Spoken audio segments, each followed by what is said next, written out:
Each year, the center selects fellows from a broad range of disciplines and backgrounds, such as law, journalism, higher education, technology, and government. Fellows receive funding to further the national conversation related to expression and democratic participation on college campuses. Their projects have a direct impact on individuals and communities across campus and are focused on enhancing our understanding of how free speech is and can be practiced in American higher education, as well as how to foster civic engagement in university life. We are excited to present their work to you early this summer, followed by a series of interactive Fellows in the Field digital workshops. In the meantime, let's hear from them about their projects and why these issues are so important to their scholarship. My project is an evolution of some work that we have been doing for several years. And so one of the concerns that we have had in relationship to our democracy is the inability for folks to talk across difference. And so because of that, we have done extensive work around civil discourse and dialogue. In the course of that work, it has become more apparent that one of the things that is hindering our ability to talk is the lack of appreciation of expertise, of facts, and really a lot of mis and disinformation. So with my project, my goal is to explore this idea of how can we disrupt mis and disinformation in higher education, both in the classroom and outside of the classroom in co-curricular settings. We're really at a moment of great polarization in the United States, and a lot of this polarization plays out, and these tensions play out in virtual environments and social media. Our colleges and universities are some of the key areas that we're hoping to build a way to further a participatory democracy where we can engage in debates and discourse, but in a way that we elevate the conversation and what we're talking about, and also that we find ways to lessen harm to others. It's really something that we're grappling with as a nation. So one of the things that drew me to the center is that it is probably the only place that I can actually come and do my passion project, which actually focuses on free speech as it centers around Black women and their role in the academia. My project is specifically around whose speech is protected, specifically looking at Black women, because oftentimes on campus, Black women are oftentimes seen through racialized lenses. So I want to look at when a Black person, faculty, staff, or student says something on campus, how are they received and perceived by folks around them? Why should people care about academic freedom and free expression when it comes to democracy? What is the connection between these values and a healthy, functioning democracy, which is under threat right now in the US? And this center and this opportunity really gave us a chance to dig into what's happening and track it in real time in terms of the impact of these divisive concept bills on academic freedom in higher education. We're also particularly interested in using this fellowship as an opportunity to talk to our faculty colleagues and the broader public of engaged citizens in the United States, engaged people in the United States, about why does academic freedom matter? Why does free expression matter?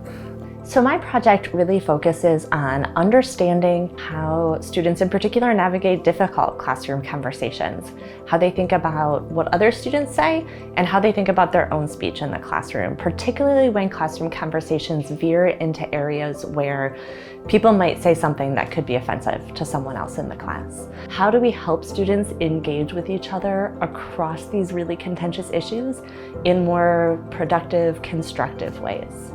I'm an art historian, and I'm looking at public artworks across college and university campuses, and really looking at them as works of art, sculptures, murals, temporary performances, printed material, installed in public places on these campuses. Part of what the research will be looking at is how bias response teams work. You know, there's been a lot of legislation that has actually modified or necessitated modification of how those teams operate.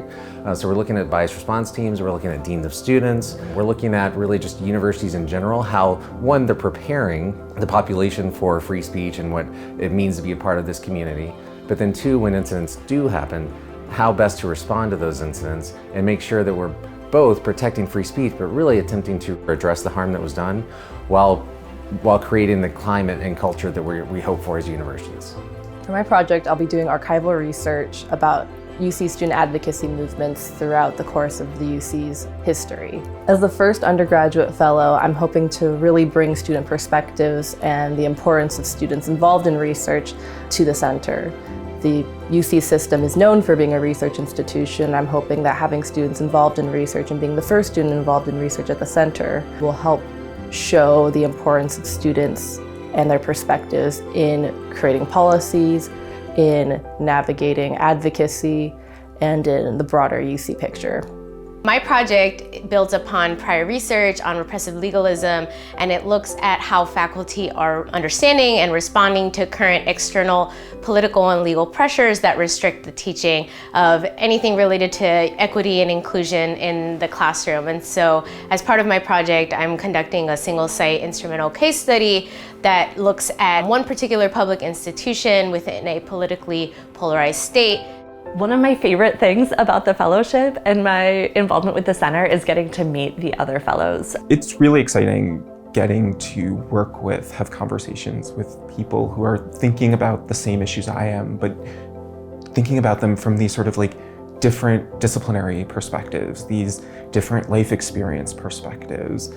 I think we all do our best work when we're in conversation with others. So when I first learned about the center and the fellowship program, I was really drawn to it because it seemed to be a unique organization within this broader landscape of higher ed free speech organizations.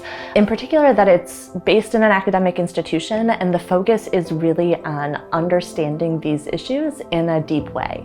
What drew me to the Center's Fellows program was really an opportunity just to think critically and deeply about a problem of practice, something that, I encounter in my work that I find compelling and interesting, challenging, but really space to be able to invest time and really think about it deeply with a really talented colleague and hopefully come up with some good answers.